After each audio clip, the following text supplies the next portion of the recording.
So where we left off last time about impulse and momentum was that we had some questions about impulse and momentum. So I know how much you guys love the math. So when a dish falls, will the impulse be less if it lands on the carpet than if it lands on the hard ceramic tile floor? Hint, hint, they both stop. They both have momentum and they both stop. So the impulse is actually the same for either. The impact force is way different, but the impulse is actually the same because they both have the same change of momentum.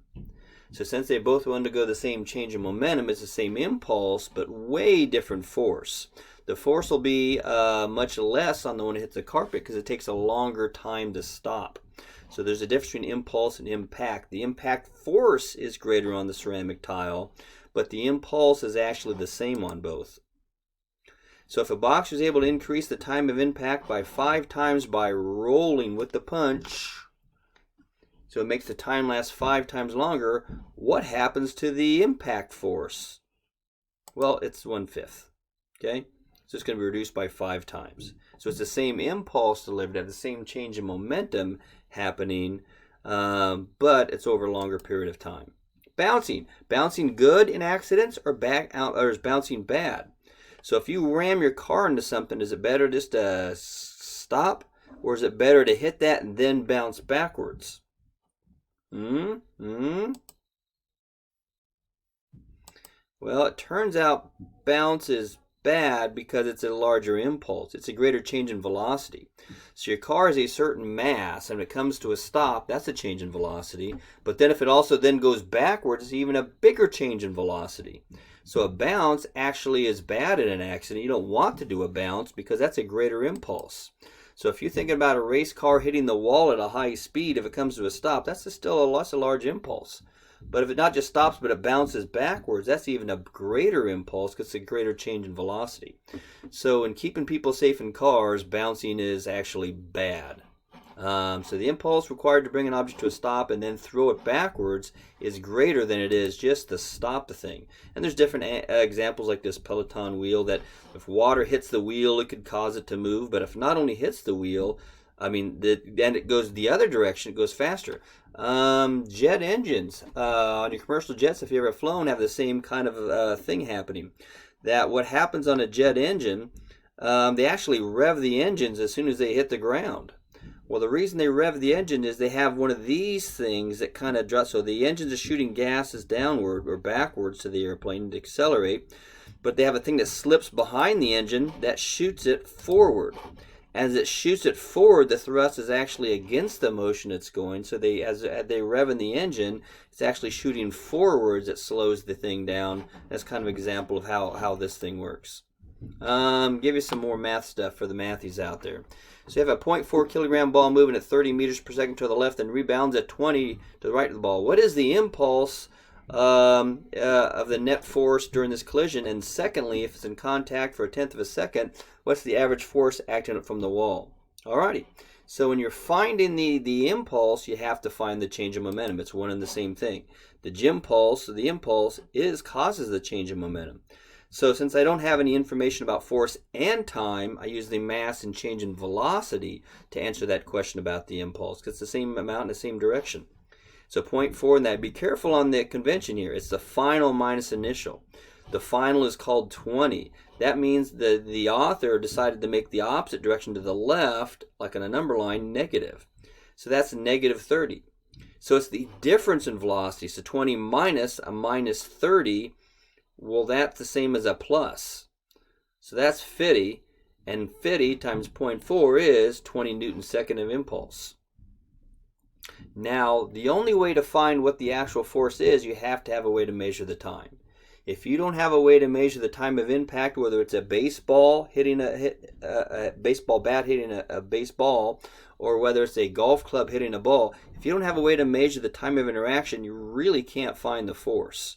You can find the change in the impulse. You can find pretty easily. It's the same as the change in momentum of the ball by how fast it comes off the club head or off the bat, the change in velocity of the bat. But to find the actual force, you got to know something about the time. So that's the impulse. You have to divide out by the time, and that's a 2,000 Newton force. So that's a pretty big force on that ball. And if you've ever seen slow motion of balls hitting walls or bats or golf clubs, it's pretty interesting. They do actually squish, but you have to have a high-speed camera to see that actual squish happen to really slow down the motion. Alrighty, so the impulse is force over a period of time, so it's really the product of those two. In reality, we've been talking about what an average force is. We just found in the last problem, we found an average force of 2,000 newtons. In reality, it could have peaked way over 2,000. So the average force times that time of interaction, that's actually the area under the curve, which is an integration. For those of you who want to do the C-test, if you integrate the force and the time here, which is you find the area, that's a fancy way of saying finding the area of the stuff, that's how you find the actual impulse. So far we've been talking about examples of an average amount. Well, in reality, you get a peak amount, comes back down, and this average area in green is actually the same area as this over here in red. But you notice it is an integration over here. So really, that's where we use the calculus for. It makes it a lot easier to find the impulse on things by measuring the force over a period of time. Then you integrate that or find the area under the curve, and shabam, there you are. So these two cases, they might actually be the same area, but in one case it's a very large force stopping in a short amount of time, or in the second case it's a very small force acting over a long period of time. It's the exact same impulse causing the same change in momentum. Okay, so one causes a great big force, one causes a smaller force. But even a small force can have a big impulse if it pushes hard long enough, just like a baseball pitcher. Puts a pretty sizable impulse on it. Not in terms of force, because the force that they actually push on the ball is really not that big. But it's by pushing on it for a very long period of time gives it a lot of momentum. Just as the bat or the mitt of the catcher stopping the ball in a very short amount of time, it's the same impulse but opposite impulse, but it actually can sting the hand some because it's a pretty large force stopping it over a short time in the mitt or using a bat. The impulse causes the change in momentum. Okay, and so to find what the force is change of momentum per the time. There we go. Alrighty, so compare the momentum to kinetic energy. Remember, kinetic energy, work is the same as a change in kinetic energy, just as impulse is the same as change in momentum. So change in momentum depend on time, changes in kinetic energy depend on the distance. Not a time thing, it's a distance thing. Okay, por ejemplo. So two ice boats on a race. I love races on frictionless lakes. One has a mass of m and the other has a mass of 2m. So one's twice the mass. The wind exerts the same force on both. If both boats start from rest, both travel the same distance to the finish line. Which crosses the finish line with more kinetic energy? Which crosses with more momentum? So if you're asking about kinetic energy, you're talking about work, force, and displacement. If you're talking about momentum, it's not force and displacement, it's force and time. So think about how to answer this in terms of force and displacement and force and time. So what happens in terms of work, well, you have the same force on both, and it's the same distance they're traveling. So it's the exact same work done. And if you have the same work done, they have the same change in kinetic energy. Okay? So both will have the same kinetic energy. However, which one will be moving fastest? Well, it's going to be the smaller one's going to be moving, because the same work for a smaller mass means a greater velocity of the thing. So if we want to talk about terms of work, only look at force and displacement to find relationships of kinetic energy. So both would have the same kinetic energy. But which crosses the line with more momentum?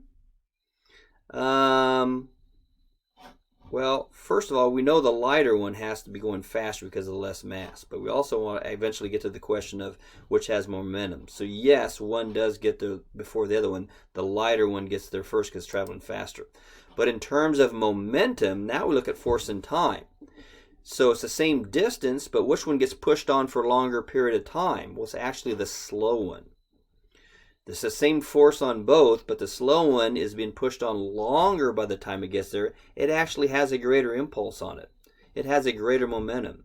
So even though they both have the same kinetic energy crossing the line and the light one won, it actually, by the time the other craft gets to the line, it actually has a greater change in momentum because it's been pushed on with the same force for a longer period of time. So the second boat is the loser. It's a slower acceleration, but it takes a longer time, meaning it has a greater impulse action on the thing. Maybe not exciting ride, but it will have a greater momentum at the end because it had a greater impulse. And there you go. So that's the primer on impulse versus momentum.